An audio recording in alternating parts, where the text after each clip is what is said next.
Bonjour à toutes et à tous et bienvenue dans ce nouveau tutoriel. Alors juste avant que le tutoriel commence, j'aimerais vous poser une question. J'ai changé de micro, avant j'enregistrais avec mon téléphone et maintenant j'enregistre grâce à un casque que je branche sur l'ordinateur. Donc dites-moi ce que vous préférez, si vous préférez le son d'avant ou ce son là, et je verrai en fonction de vos envies. Dans ce tutoriel du coup nous allons créer la map, et donc pour créer la map, et ben c'est pas très bien, c'est pas bien compliqué, je vais vous montrer ça tout de suite. Donc tout d'abord, dans votre content, donc à la racine de votre projet, vous allez créer un nouveau dossier que vous allez appeler level, avec un S par exemple si vous voulez faire plusieurs niveaux.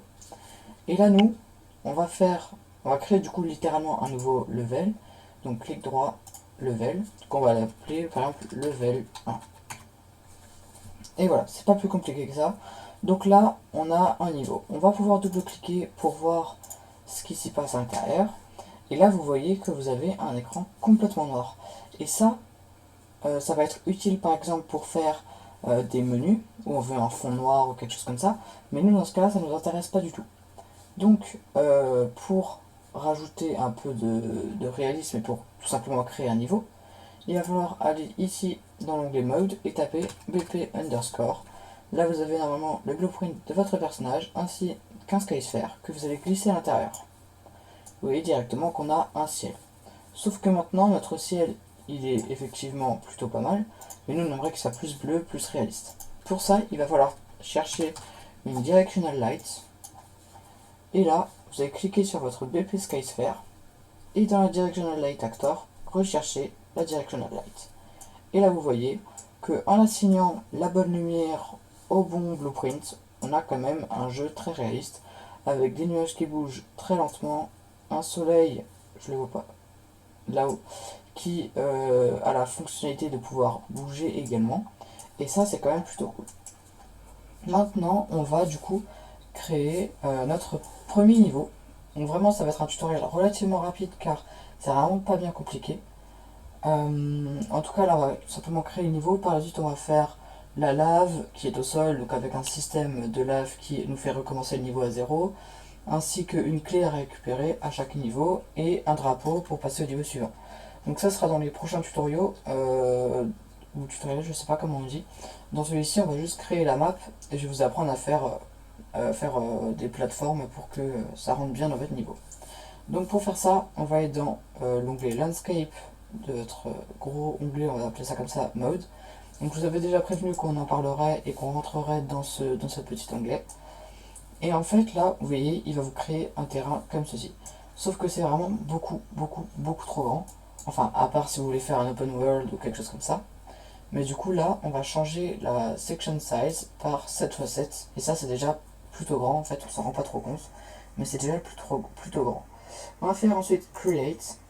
Et là, on va pouvoir repasser dans l'onglet Place. Et donc là, vous voyez que si on fait Play, on va être en mode spectateur. Donc là, c'est un WASD. Et donc on a une map qui est quand même plutôt grande. Bon, vous pouvez mettre plus en termes de taille, hein, vous pouvez toujours agrandir.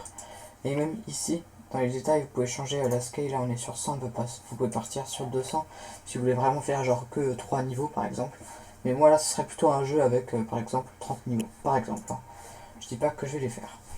Donc maintenant, on va déjà faire en sorte que le personnage spawn à un endroit précis avec le bon du coup personnage, que ça spawn avec le personnage et non avec le spectator mode. Donc pour ça, vous prenez un player start et vous allez le glisser à l'endroit que vous voulez que le personnage démarre. Moi, je vais le faire démarrer ici pour faire un petit niveau qui va de ici jusqu'à environ là-bas. Voilà. Donc maintenant qu'on a notre player start, on va vouloir lui dire que notre personnage soit le héros qu'on a créé.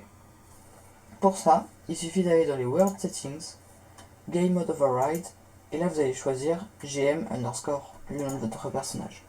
Tout à l'heure, je vous ai demandé, l'autre jour, je vous ai demandé de renommer le game, je sais plus comment il s'appelait, le game mode, sort person character, quelque chose comme ça. Et là, on va tout simplement lui mettre la fonction game mode EMA qu'on avait du coup renommée pour que ce soit plus simple tout simplement à comprendre. Donc ensuite, nous allons lui assigner du coup toutes les caractéristiques qu'on avait avant.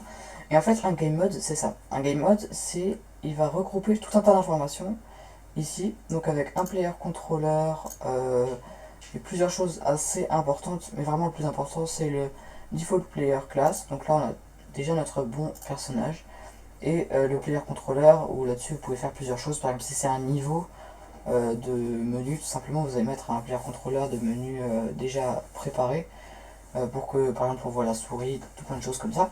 Et du coup maintenant, si on fait play, vous voyez qu'on a notre personnage qui fonctionne plutôt bien. Mais là, j'ai vu le problème. Là, voilà. Voilà. Là, vous voyez qu'il y a marqué preview dans les ombres du personnage. Donc pour enlever ça, parce que là vous voyez que les lumières sont vraiment très très mal gérées, il va falloir juste faire un build. En cliquant là-dessus, ça va vous refaire toutes les lumières. Donc là, 64 objets par exemple. Et du coup, ça va être relativement long. Donc du coup, on se retrouve juste après. Donc voilà, les lumières ont fini d'être refaites. Maintenant, si on clique sur play, on voit qu'il n'y a plus de bugs du tout de lumière. Les lumières sont même plutôt bien gérées, je trouve. Donc franchement, c'est pas mal. Alors, il y a une autre méthode qui est plus courte. C'est simplement de cliquer sur le Directional Light, aller dans l'onglet Détails, parce que là on est dans le World Settings.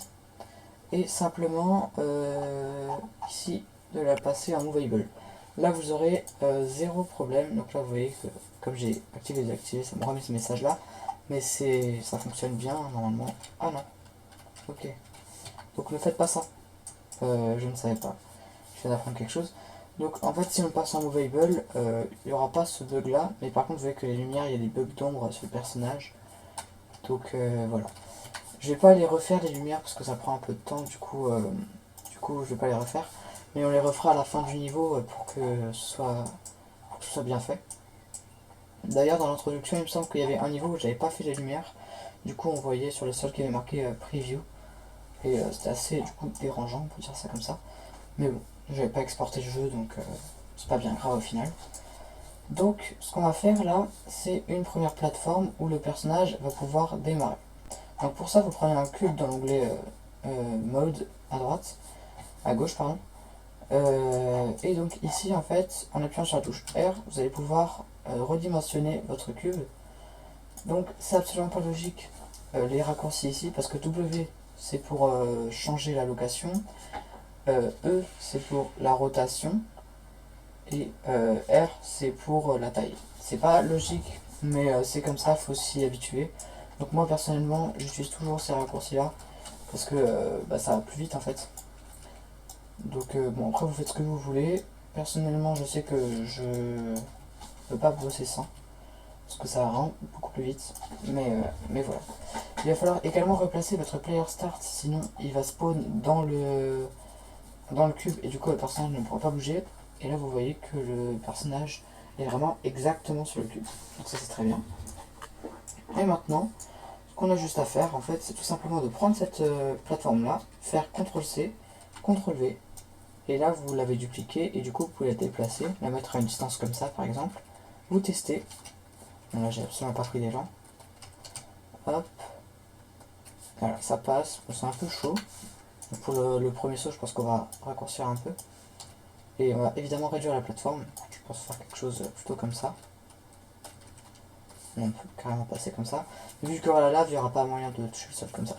Bref, donc là on a une plateforme plutôt petite et facile à... Enfin, c'est assez simple d'aller dessus.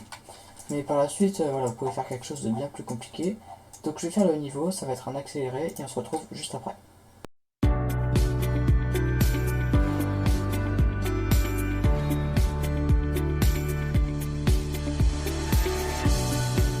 Audio Hub.